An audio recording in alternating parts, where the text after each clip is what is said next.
Estamos de volta com Cavalo Crioulo Sem Fronteiras. No bloco anterior, nós falamos dos preparativos do loiro para a viagem aos Estados Unidos.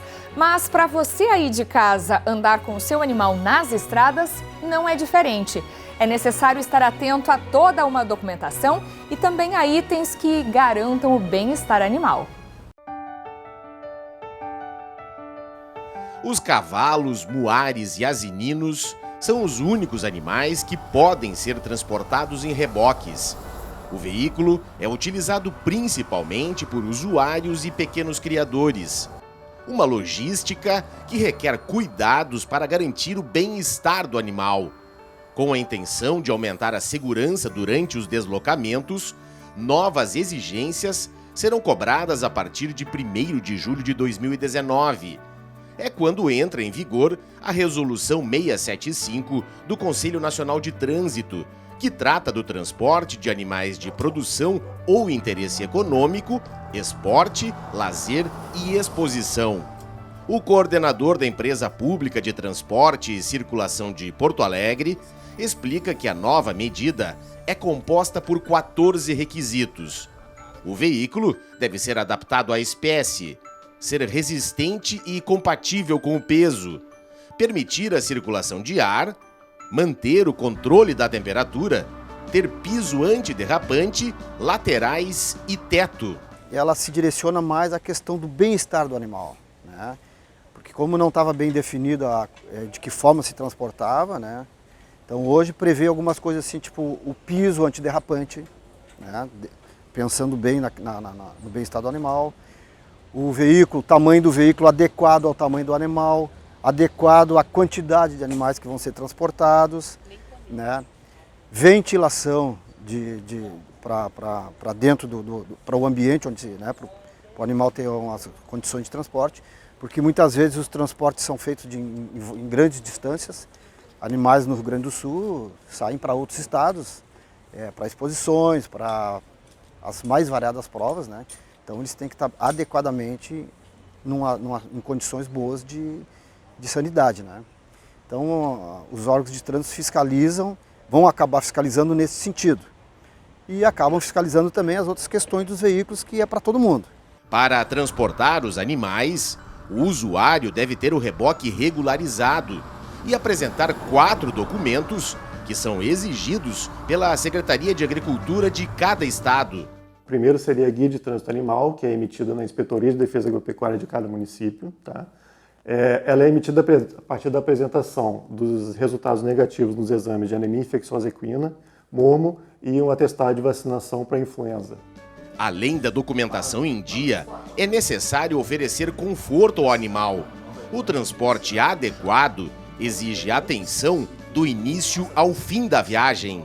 O criador precisa entender que o transporte é uma etapa fundamental para o evento que ele vai levar o animal, né? Então, se ele consegue condicionar o animal a entrar no reboque, ou treinar esse animal que ele consiga entender que esse transporte não vai ter nada de negativo para ele, facilita esse momento. Então, o animal entra mais rapidamente e vai negaciar menos, vai ter respostas menores e vai ter um transporte de uma maneira mais correta e mais tranquila, né? É importante lembrar para o criador que esse momento pode causar um estresse grande no animal e que vai diminuir a performance desse animal no evento que ele está levando, no tiro de laço, ou no salto, ou qualquer outro evento que ele queira levar o animal.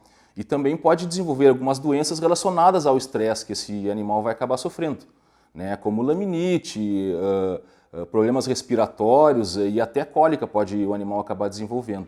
Segundo o fiscal agropecuário, nas viagens de longas distâncias, deve-se fazer paradas durante o percurso. As recomendações que se tem é que se pare de 3 em 3 horas para poder dar água, no mínimo água ao animal, né? Porque como falei, um momento estressante, vai aumentar a respiração, vai aumentar a perda de água desse animal. Então, para evitar impactação ou alguns outros problemas, é melhor que se pare de 3 em 3 horas.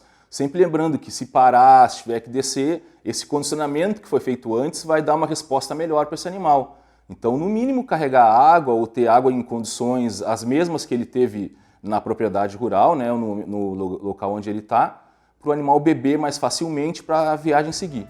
Para conseguir mais informações sobre uma viagem segura e sem acidentes, fomos até o Serviço Nacional de Aprendizagem do Transporte de Porto Alegre. Aqui, os instrutores orientam os motoristas a irem para a estrada somente depois de conferir as condições do veículo e do animal.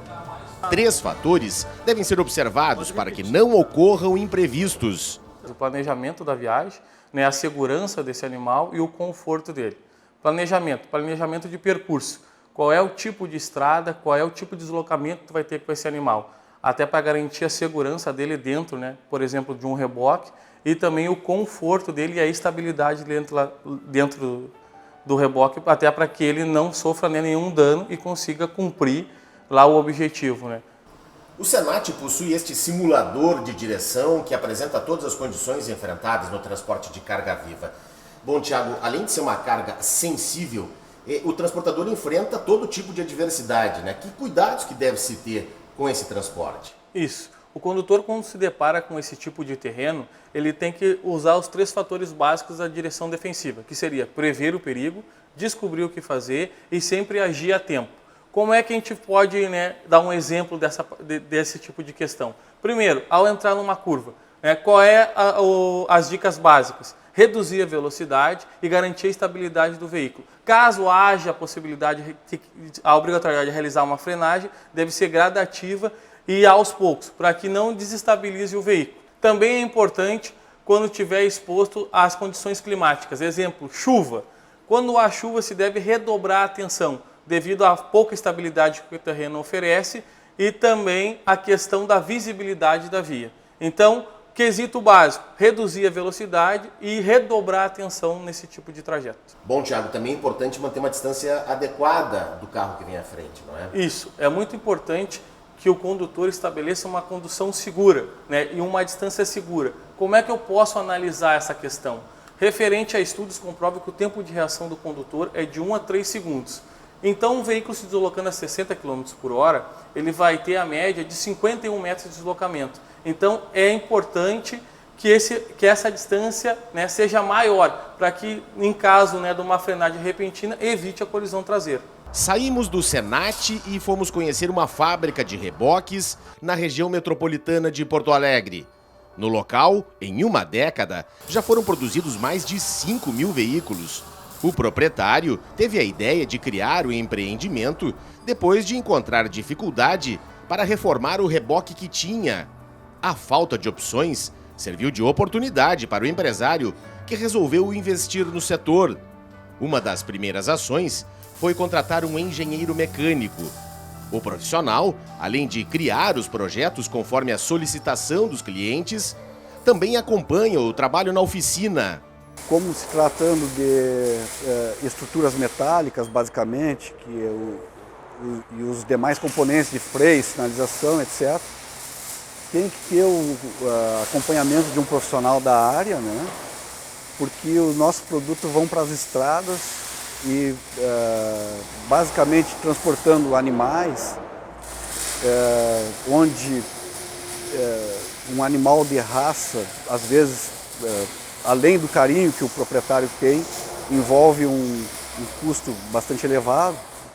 E se uma estrutura entra em colapso e o reboque vem a ter um acidente, às vezes, além do próprio animal de estimação, pode envolver outros veículos, né? Diferentes materiais são utilizados na fabricação dos reboques, que podem ser de madeira, aço, alumínio e fibra.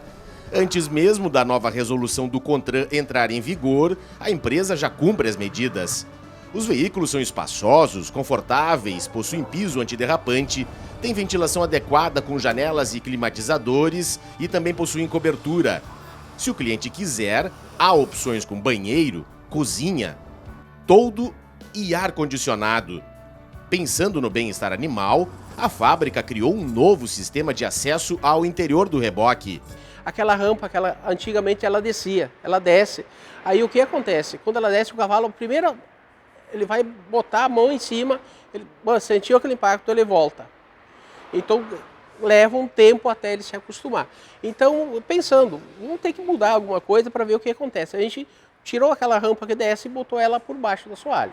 Uma rampa embutida, que aí ele chegou perto aí, o que acontece? Ele vai pular para dentro, é baixinho, 40 centímetros, ele pulou lá dentro, ele está lá dentro tranquilo, confortável, sem medo.